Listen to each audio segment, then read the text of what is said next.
2023년 4월 15일에 시작된 수단 내전은 3년차에 들어섰습니다. 이 전쟁으로 수많은 희생자와 1,400만 명 이상의 피난민이 생겼지만 우크라이나 전쟁이나 과자지구보다는 언론의 주목을 받지 못하는 전쟁입니다. 그 와중에도 전쟁의 흐름은 바뀌어 수세에 몰리던 정부군이 반격을 개시해 수도 하르툼을 수복하면서 진군하고 있고 신속 지원군을 지원하는 아랍에미리트와 수단 정부군의 외교적 갈등이 폭발하여 단교 사태까지 갔습니다. 오늘 이야기는 수단 내전입니다. 수단 내전의 발발 원인과 24년 11월까지의 전황은 전 영상에서 다룬 적이 있으므로 여기서는 간략하게 정리하겠습니다. 25년간 수단을 통치한 독재자 오마르 알-바시르에 지친 국민들이 대규모 민주화 시위를 일으켰고 2019년 정부군과 준군사 조직인 신속지원군은 함께 쿠데타를 일으켜 알-바시르를 축출합니다. 그 후 얼마간 혼란이 지속되다가 2021년에 정부군, 신속지원군, 시민사회 간의 권력 분점 협정을 맺습니다.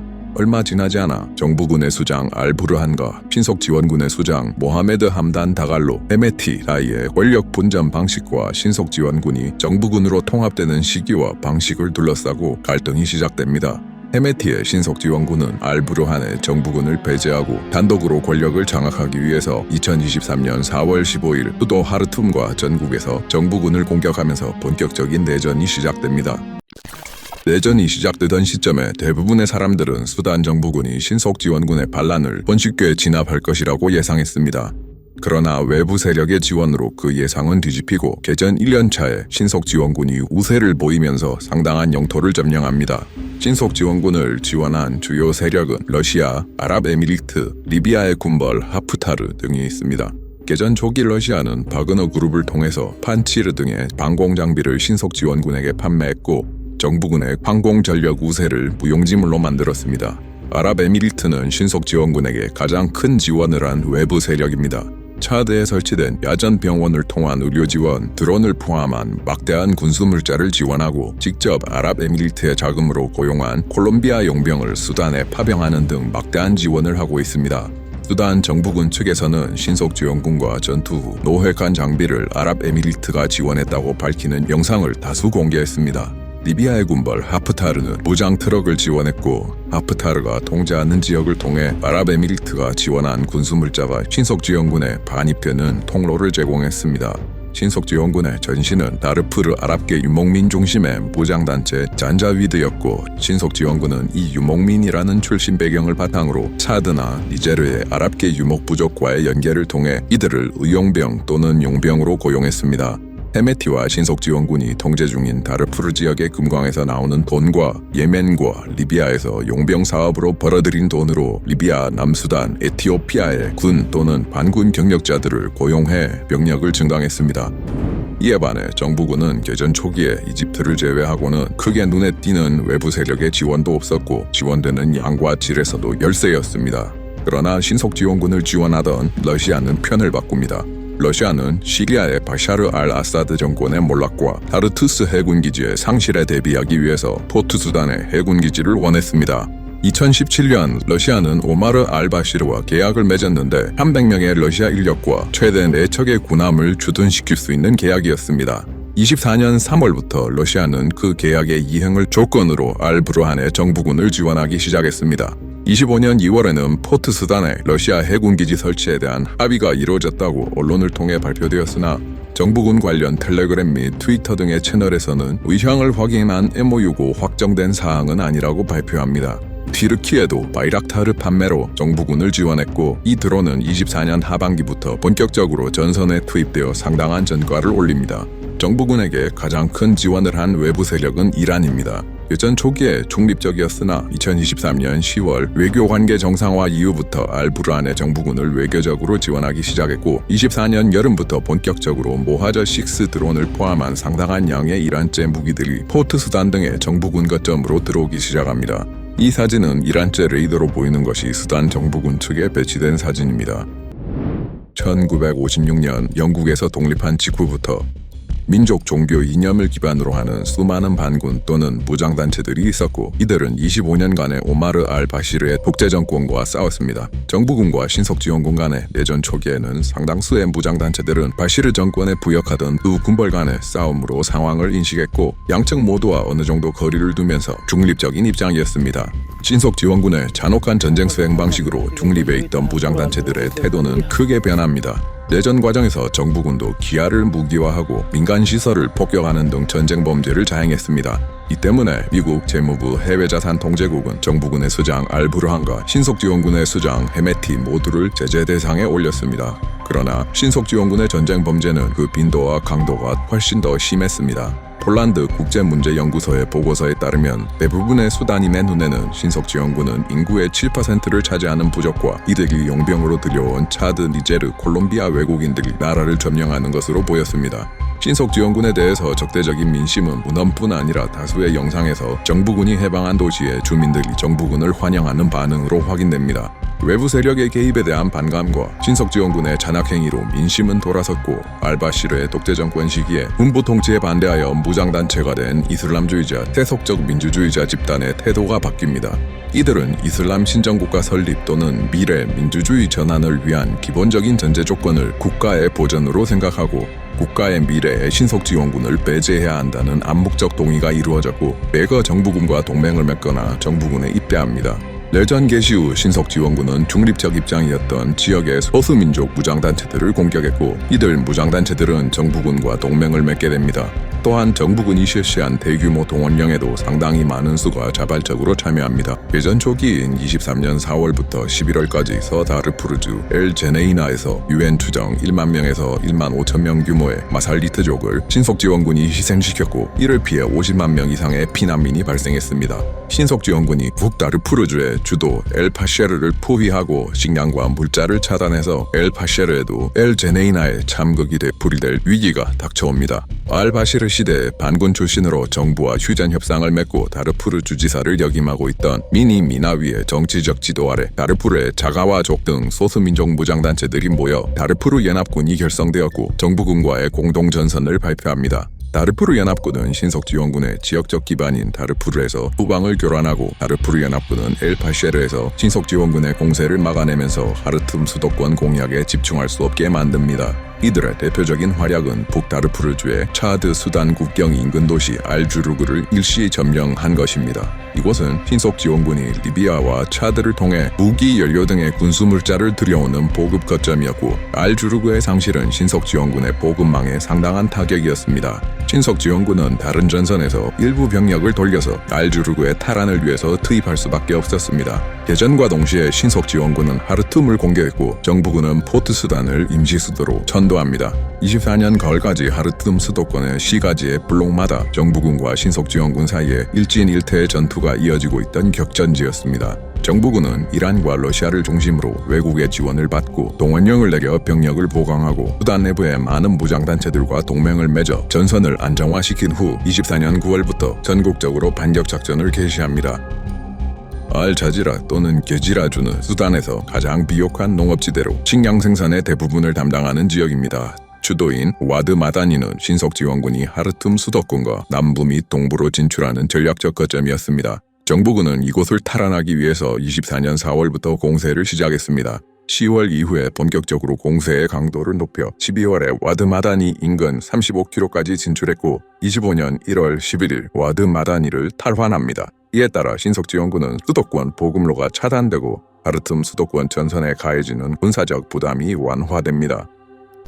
수단의 수도권은 수도인 하르툼과 북부의 바흐리, 서부의 옴드루만으로 구성되어 있습니다. 정부군은 세 방향으로 하르툼 수도권에 대한 공세를 시작해 치열한 전투를 거쳐 25년 1월에는 바흐리의 대부분을 탈환하고 신석지원군의 탈출로를 봉쇄하기 시작하면서 수도권 전선에서 대세는 기울어집니다. 하르툼의 수단군 총사령부는 내전 발발 이후 약 20개월 동안 신석지원군에게 포위당하고 있었지만 정부군은 25년 1월 24일에 포위를 풀어내고 총사령부를 탈환합니다.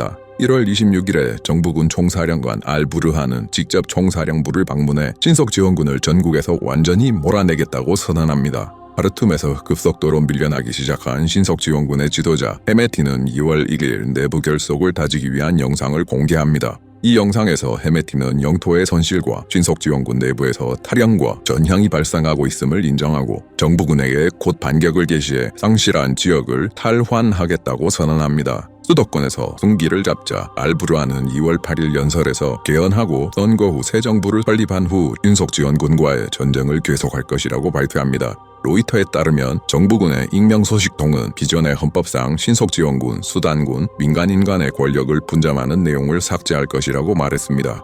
2월 중순에 정부군은 바흐리를 완전히 장악했다고 발표합니다. 정부군은 하르툼에 대한 전격적인 공세를 개시해 2월 12일 기준으로 대통령궁 2km 거리까지 진격합니다. 대부분의 나라에서처럼 수단에서도 대통령궁은 정치적 의미를 가지는 곳입니다. 23년 4월 내전 발발 직후 신속지원군은 대통령궁을 점령했습니다. 헤메티는 24년부터 무너져가는 알부르안의 정부를 대체할 새로운 권력으로 자신을 포장하기 시작했고 아랍에미리트가 제공한 전용기를 타고 루안다, 케냐 등을 방문하면서 사실상 국가 원수처럼 의존받는 모습을 보여주며 외교를 통해 정통성 만들기 작업을 했습니다. 24년 중순부터 헤메티는 오마르 알바시르 축출 후 전간기에 민주화 세력을 대표하는 인물이었던 압델라 함독 전 총리와 거래합니다. 이 거래로 헤메티는 민주화 세력의 지지를 얻는다는 모양새를 만들어냈고 수도 하르툼의 상당 부분과 권력의 상징인 대통령궁을 신속지원군이 점령하고 있다는 것은 헤메티가 국가를 다스릴 정통성 있는 인물이라고 포장하는 데 큰 도움이 되었습니다. 25년 초부터 거세지는 정부군의 공세에 맞서 헤메티는 대통령궁을 사수할 것이라고 선언합니다.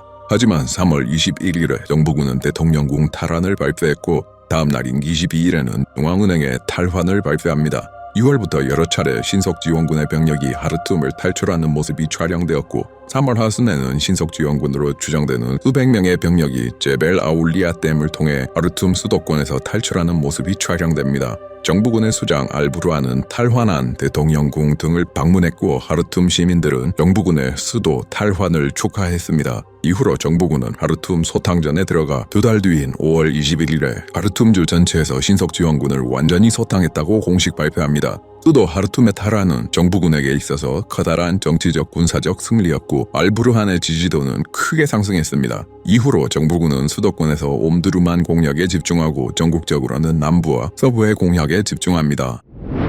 전황이 기울자 헤메티는 신속지원군과 그 동맹들의 통제지역 안에서 독자적인 정부를 수립해 국가를 분할하려고 합니다.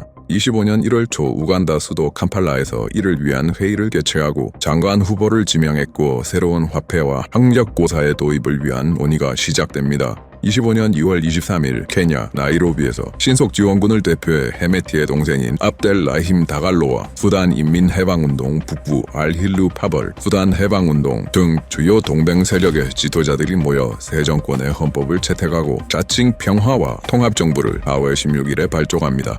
헤메티가 대통령 평의회 의장으로 국가의 수장이 되고 내각의 40%를 신속지원군이 가져가고 나머지 60%를 동맹 세력들이 차지할 것으로 정했습니다. 이 정부의 출범은 독자적 정치체계를 만들어 수단의 분단을 공식화하려는 시도였습니다.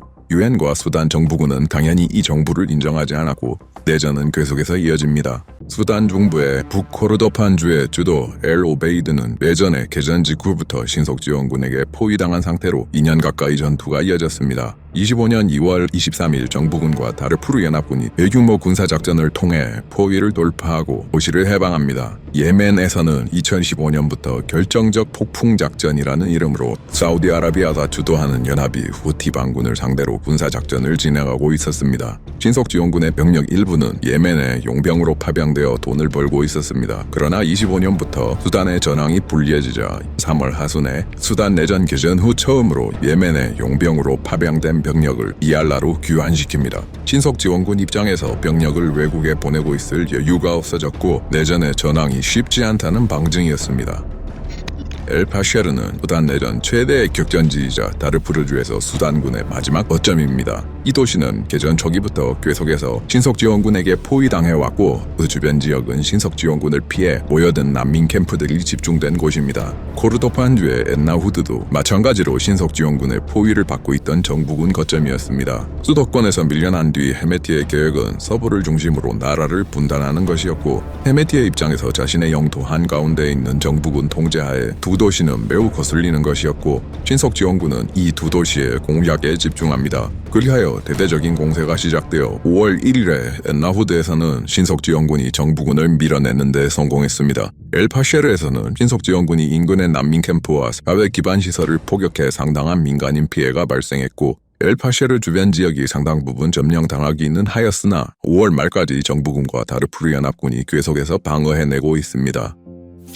25년부터 수단 정부군과 아랍에미리트가 본격적으로 외교 무대에서 충돌하기 시작합니다. 전황이 정부군에게 유리하게 돌아가자 25년 2월부터 아랍에미리트는 외교적 방법으로 신석지원군을 지원합니다. 아프리카 연합 정상회의 기간 그중에서도 평화안보이사회가 열리는 날짜인 2월 14일에 아랍에미리트는 수단 국민을 위한 최고위급 인도주의 회의를 소집하겠다고 시도합니다. 이에 대해 수단 정부는 아랍에미리트가 신석지원군에게 첨단 무기를 제공해왔다고 규탄하고 아랍에미리트의 회의 소집 시도를 전면적 침략 행위라고 규정하고 강력히 거부합니다. 3월 7일 수단 정부는 신석지원군이 다르푸르에서 벌인 마살리트 학살에 공모한 혐의로 아랍에미리트를 국제사법재판소에 기소합니다. 아랍에미리트는 신석지원군을 지원한다는 의혹을 부정하면서 이 기소를 선전용 쇼라고 비난했습니다. 2005년 아랍에미리트가 집단 학살 방지 협약 가입 시 국제사법재판소의 재판 관할 원을 규정한 제9조의 적용을 유보하고 가입했었고 이 때문에 수단 정부의 국제사법재판소 기소는 5월에 재판 관할권 없음으로 끝납니다. 5월에도 계속해서 정부군은 지상전으로 전국에서 신석지원군을 밀어내고 있습니다. 신석지원군은 전략을 바꿔서 지상에서의 정면 대결 빈도를 줄이고 자폭 드론을 이용한 사회 기반 시설 파괴에 집중합니다. 5월 초에는 엘-오베이드의 정유소를 공격해 파괴했습니다. 디알라 공항은 아랍에미리트가 신석지원군에게 무기와 군수물자를 전달하는 본류 거점입니다. 5월 3일 정부군은 터키제 드론을 이용해 니알라 공항 내에 신석지원군의 무기고와 아랍에미리트 국적 화물기를 파괴합니다. 이때 아랍에미리트 국적의 사상자가 발생합니다. 바로 다음 날인 4일부터 개전 이후로 최초로 정부군의 임시 수도인 포트 수단에 대한 대규모 드론 공습이 시작됩니다. 수단 정부군 측의 복수의 소식통들은 수단 내부에서 실행된 공격이 아니라 아랍에미리트가 푼틀란드에 확보한 거점인 보사소 공군기지에서 시작되었다고 주장했고 서방 측 일부 분석가들은 리비아 국경의 알-말하에서 공격하였을 가능성도 제기합니다. 5월 4일 포트 수단의 주요 군사 거점인 오스만 딩가 공군기지의 무기고가 드론의 공격으로 유폭당했고 포트 수단 항구에 있는 연료 저장 시설도 파괴당했고 임시 대통령궁에서 약 70m 거리에 있는 마리나 호텔과 코랄 호텔이 드론 공격으로 파괴되었는데 이 호텔은 정부군 측에 파견된 외신 기자와 외교관들이 자주 이용하는 상징적 외교적 의미가 있는 건물입니다. 그 외에도 포트 수단 시내 여러 장소도 공격당합니다. 이에 대해 수단군 내부와 유럽의 외교 소식통들은 이 대규모 드론 공격이 신석지원군의 주도로 이루어진 것이 아니라 아랍에미리트가 기획하고 실행한 공격이라고 주장합니다. 영국 왕립 합동군사연구소의 연구원은 포트 수단의 공습은 모든 측면을 아랍에미리트가 주도한 것으로 보이며 아랍에미리트가 매우 개인적인 보복에 나선 것 같다라고 말했습니다. 이 폭격 이후로 정부군과 아랍에미리트의 외교관계는 걷잡을 수 없이 악화됩니다. 5월 6일 수단 정부의 국방부 장관은 성명을 통해 아랍에미리트를 침략국으로 선언하고 외교 관계를 단절하기로 합니다. 이때 정부 성명은 수단군이 현지 대리인을 패퇴시키는 것이 확실해지자 아랍에미리트는 첨단 전략 무기로 지원을 강화했다라고 직접적으로 아랍에미리트를 맹비난합니다. 5월 23일자 로이터의 보도에 따르면 미국 국무부는 수단 정부군의 화학병기 사용을 확인했다고 하며 이를 근거로 수단 정부군에 대해서 경제 제재를 부과할 예정이라고 합니다. 엘파쉐르에서 인도적 지원을 하고 있는 세계 식량 계획의 창고가 신석지원군의 반복적인 포격으로 피해를 입었고 미국 국무부 아프리카국과 미국의 아프리카 담당 선임 고문은 5월 30일 트위터를 통해 신석지원군의 포격에 깊은 우려를 나타냈습니다. 정부군이 빠르지는 않지만 신석지원군을 밀어내고 있습니다. 신석지원군은 본거지인 다르푸르를 중심으로 아랍에미리트 등의 외부 세력의 지원을 받으면서 방어 태세로 들어갔고 국가를 분단하려는 리비아식 휴전을 계획하고 있습니다. 향후의 전황은 지켜봐야 할 것 같습니다. 개인적으로는 디나긴 내전이 빨리 끝나기를 바랍니다. 오늘의 이야기는 여기까지입니다. 구독과 좋아요 부탁드립니다.